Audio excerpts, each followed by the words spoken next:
Hello, everyone. I'm Robin Ricks, Director of Special Programs and Workforce Development at Manufacture Alabama.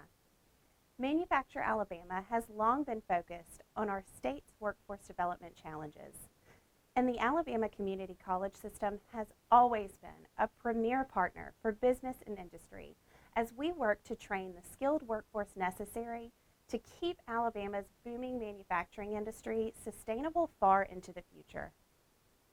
In the last 2 years, the Alabama Community College system has seen the appointment of 10 new community college presidents.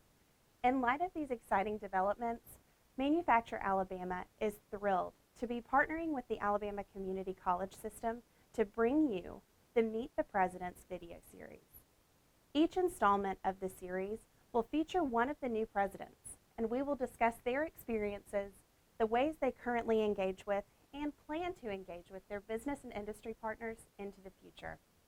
We hope you'll tune in over the next few weeks and enjoy getting to know some of the leaders that will support manufacturing in the coming years.